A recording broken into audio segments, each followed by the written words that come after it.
জাতীয় বিশ্ববিদ্যালয়ের 2024 সালের ডিগ্রি পাস কোর্স তৃতীয় বর্ষ পরীক্ষার ফর্ম ফিল আপ অনলাইনে শুরু হয়ে গেছে। কিভাবে আপনি বাসায় বসে নিজের ফর্ম নিজে ফিল আপ করবেন মোবাইল অথবা কম্পিউটার দিয়ে, আজকের এই ভিডিওতে সম্পূর্ণ প্রসেসটা দেখিয়ে দিব। তো চলুন শুরু করা যাক। ফর্ম ফিল আপের যে নোটিশ রয়েছে সেই নোটিশ অনুযায়ী আপনাদের ফর্ম ফিল আপ 18 মে থেকে শুরু হওয়ার কথা থাকলেও আজকের থেকে শুরু হয়েছে। আগামী 12 জুন পর্যন্ত এই ফর্ম আপনারা অনলাইন থেকে ফিল আপ করতে পারবেন। এবারে চলুন দেখে নেওয়া যাক কিভাবে অনলাইনের ফর্ম ফিল আপ করতে হয়। অনলাইনে ফর্ম ফিল আপ করার জন্য আপনি গুগলে চলে আসবেন, সার্চ বারে সার্চ করবেন NUEMS। আপনারা দেখে নেন NUEMS লিখে সার্চ দিলে প্রথমেই একটা ওয়েবসাইট চলে আসছে।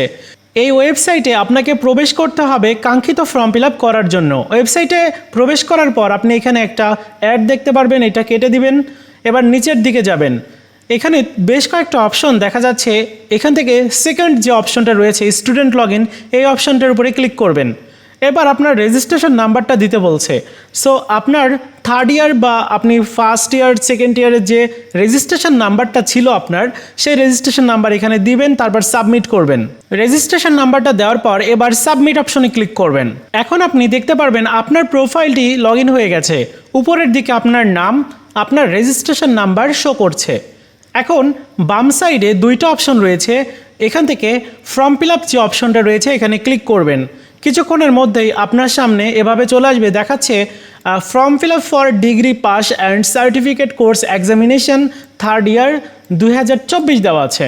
স্টার্ট ডেট দেওয়া আছে 19 মে, মানে আজকের থেকে শুরু হয়েছে, এবং 12 জুন পর্যন্ত এই ফর্ম আপনারা অনলাইন থেকে ফিল আপ করতে পারবেন।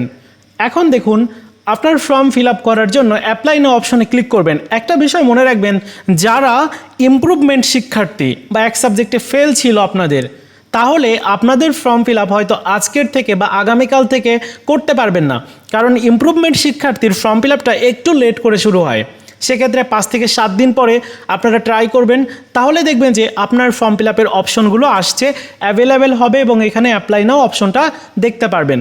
অনেকেই এখন ট্রাই করবেন কিন্তু অ্যাপ্লাই নাও অপশনটা ভিজিবল হবে না, তাহলে আপনারা চিন্তা করবেন অনেকে। সো আগে থেকে বিষয়টা জানিয়ে রাখলাম। আর আপনারা ইমপ্রুভমেন্ট শিক্ষার্থী যারা বা এক সাবজেক্টে ফেল আছে, 2 সাবজেক্টে ফেল আছে, আপনাদের ফর্ম ফিল আপ করার নিয়মটা কিন্তু একই, মানে যে প্রসেসটা এখন আমি আপনাদেরকে দেখাবো। তো চলুন কিভাবে অ্যাপ্লাই নাও অপশনে ক্লিক করার পর পরবর্তী স্টেপগুলো কমপ্লিট করতে হয় সেটি দেখে নেওয়া যাক। অ্যাপ্লাই নাও অপশন এখন ক্লিক করে দিচ্ছি। এখন আপনি দেখতে পাচ্ছেন যে আপনার সকল তথ্যগুলো এখানে শো করছে। এই তথ্যগুলোর মধ্যে রয়েছে আপনার নাম, আপনার মোবাইল নাম্বার, বাবার নাম, student ID, registration number, session, college code, এগুলো দেওয়া আছে। এরপর খেয়াল করবেন এখানে আপনার সাবজেক্টগুলো উল্লেখ করা রয়েছে, সাবজেক্টগুলোর পেপার কোডগুলো এখানে দেখা যাচ্ছে। তবে একটা বিষয় লক্ষ্য করতে হবে, এই ডিগ্রি তৃতীয় বর্ষে এসে আপনাকে সাবজেক্ট চয়েস দিতে হবে। মানে অর্থনীতির সাবজেক্টটা যাদের আছে, অর্থনীতির সাবজেক্টটা কিন্তু 3টা, অর্থনীতি পঞ্চম পত্রের 2টা সাবজেক্ট, একটা হচ্ছে বিকল্প পত্র আছে সেটা হচ্ছে জনবিজ্ঞান, আরেকটা সাবজেক্টের নাম হচ্ছে অর্থনীতির জন্য প্রাথমিক গণিত এবং মৌলিক পরিসংখ্যান। 2টা সাবজেক্টের বিষয় কোড আমি পাশে দিয়ে দিলাম, আপনারা স্ক্রিনে দেখতে পাচ্ছেন। 2টার বিষয় কোড কিন্তু আলাদা। যেমন এই শিক্ষার্থীর সে ইলেকটিভ সাবজেক্টের মধ্যে তার এই যে সাবজেক্টটা চয়েস দেওয়ার কথা উল্লেখ করা হচ্ছে, এখানে যদি আমি এই অপশনে ক্লিক করি তাহলে কিন্তু এই অপশনটা সিলেক্ট হয়ে যাবে, এবার টিক মার্ক হয়ে যাবে। সো এখানে অনেকে 2টা সাবজেক্ট শো করতে পারে অর্থনীতি পঞ্চম পত্রের ক্ষেত্রে। যাদের 2টা সাবজেক্ট শো করবে, আপনাদেরকে বলছি 2টা সাবজেক্ট আছে। একটা হচ্ছে অর্থনীতির জন্য প্রাথমিক গণিত ও মৌলিক পরিসংখ্যান, এটার বিষয় কোড হচ্ছে 132201। আরেকটা হচ্ছে জনবিজ্ঞান, এটার বিষয় কোড হচ্ছে 132203। যেমন এই শিক্ষার্থীর জনবিজ্ঞান সাবজেক্টটা শো করছে। এটা শো করার মূল কারণটা হচ্ছে এই শিক্ষার্থী যখন ইনকোর্স পরীক্ষা দিয়েছে তখন কিন্তু এই সাবজেক্টে ইনকোর্স দিয়েছে, যার জন্য তার এই সাবজেক্টটা অটোমেটিক চলে আসছে। আরেকটা বিষয়, যাদের ইসলামিক স্টাডিজ সাবজেক্টটা রয়েছে, ইসলামিক স্টাডিজেরও কিন্তু 3টা বিকল্পপত্র আছে। তো আমি ইসলামিক স্টাডিজের বিকল্পপত্রগুলো একটু নিয়ে আলোচনা করি। যেমন ইসলামিক স্টাডিজের 6ষ্ঠ পত্রের কিন্তু 2টা বিকল্পপত্র আছে। একটা হচ্ছে ইসলামিক অর্থ ব্যবস্থা ও ব্যাংকিং, এই সাবজেক্টটা অনেকে চয়েস করতে চাইবে, তবে আমি বলবো যে এই সাবজেক্টটা চয়েস দেওয়ার দরকার নাই। আরেকটা বিকল্প পত্র আছে, সেটা হচ্ছে ইসলামী সভ্যতা। খুব সহজ একটা সাবজেক্ট। আপনার এইটার বিষয় কোড হচ্ছে 807, আরেকটা আছে হচ্ছে 805। 805টা খুব বেশি জনপ্রিয় না, ইসলামিক সভ্যতা এটা কিন্তু জনপ্রিয়। আশা করি বুঝতে পেরেছেন। আমি আসলে দেখালে ভালো হতো, বাট এখানে দেখানো পসিবল না, জাস্ট বলে দিলাম আর কি। আপনারা সাবজেক্ট চয়েস দেওয়ার ক্ষেত্রে এগুলো দেখে শুনে সাবজেক্টগুলো চয়েস দিবেন, ওকে। সো আমি এখানে সাবজেক্টটা চয়েস দিয়েছি। যাদের ইকোনমিক্স সাবজেক্টটা রয়েছে আপনারা এই বিষয় কোডটা চয়েস দিবেন, যেখানে বিষয় কোডটা এখানে দেখতে পাচ্ছেন। এবার নিচের দিকে চলে যেতে হবে। নিচের দিকে আসার পরে এখন দেখতে পাচ্ছেন যে এখানে কত টাকা আপনার ইউনিভার্সিটিস ফিজ হিসাবে ধরা হয়েছে। 2200 টাকা টোটাল ধরা হয়েছে ইউনিভার্সিটিস ফিজ হিসাবে। এখন কলেজের কিন্তু আলাদা ফিজ রয়েছে, যেটা কলেজ কর্তৃপক্ষ আপনাকে জানিয়ে দিবে। কিছু কলেজে বেশি, কিছু কলেজে কম। যাই হোক, এবার পরবর্তীতে দেখতে পাচ্ছেন নাম্বার রয়েছে, মোবাইল নাম্বার। যদি আপডেট করতে চান অটোমেটিক তো মোবাইল নাম্বার আসবে, যদি আপডেট করতে চান চাইলে করতে পারেন। আর যেহেতু এই শিক্ষার্থীরা আপডেট করতে চায় না, যার কারণে আমি দিচ্ছি।